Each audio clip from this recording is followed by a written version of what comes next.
నమస్తే అండి. ఈరోజు మనం రైస్లోకైనా చపాతీలోకైనా చాలా రుచిగా ఉండే మష్రూమ్ మసాలా కర్రీ తయారీ విధానం చూద్దాం. ముందుగా స్టవ్ మీద కడాయి పెట్టుకొని అందులో ఆయిల్ వేసి ఆయిల్ వేడెక్కిన తర్వాత ఇలా మసాలా దినుసుల్ని కూడా వేసుకొని కాసేపు వేగనివ్వాలి.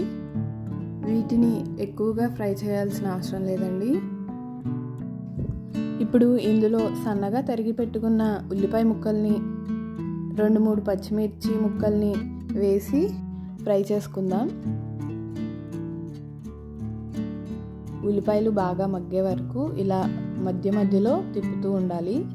ఈలోపు మనం గ్రేవీ కోసం పేస్ట్ రెడీ చేసుకుందాం.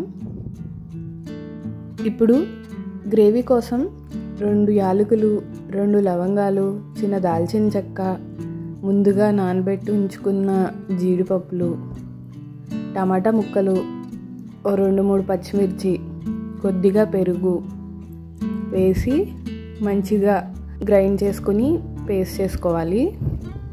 ఇలా ఉల్లిపాయ ముక్కలు బాగా ఫ్రై అయిన తర్వాత కొద్దిగా అల్లం వెల్లుల్లి పేస్ట్ కూడా వేసి కాసేపు ఫ్రై చేసుకుందాం. అల్లం వెల్లుల్లి పేస్ట్ ఇలా బాగా ఫ్రై అయ్యి పచ్చివాసన పోయిన తర్వాత మనం ముందుగా రెడీ చేసి పెట్టుకున్న టమాటో పేస్ట్ని కూడా వేయండి. దీన్ని కూడా ఇలా మధ్య మధ్యలో తిప్పుతూ బాగా ఫ్రై చేసుకోవాలి, లేదంటే కింద అడుగు అంటుతుంది.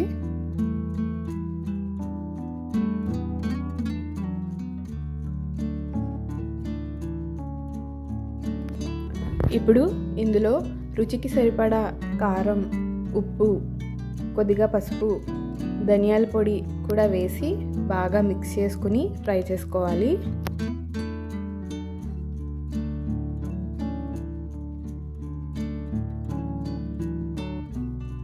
ఇలా ఓ 10-15 నిమిషాల పాటు లో ఫ్లేమ్లో ఫ్రై చేసుకున్న తర్వాత ఆయిల్ ఇలా తేలుతుంది.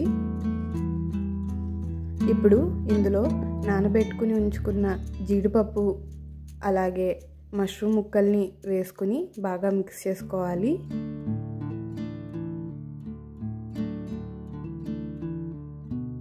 మష్రూమ్ ముక్కల్ని బాగా కడిగి ఆ తర్వాత కట్ చేసి పెట్టుకున్నామండి. మష్రూమ్ ముక్కల్ని ఈ గ్రేవీలో బాగా మిక్స్ చేసుకోవాలండి. ఒక 2-3 మినిట్స్ పాటు దీన్ని ఇలానే ఫ్రై చేసుకోవాలి. ఇలా 2-3 మినిట్స్ ఫ్రై చేసిన తర్వాత ఒక 1/2 కప్ వరకు వాటర్ వేసుకుని మూత పెట్టుకుని దాన్ని బాగా మగ్గనివ్వాలి. ఇలా గ్రేవీ అంతా బాగా దగ్గర పడినప్పుడు మూత తీసి అందులో కొద్దిగా కసూరి మేతి వేసుకుని స్టవ్ ఆఫ్ చేసుకోవాలి. అంతే, మష్రూమ్ మసాలా కర్రీ రెడీ.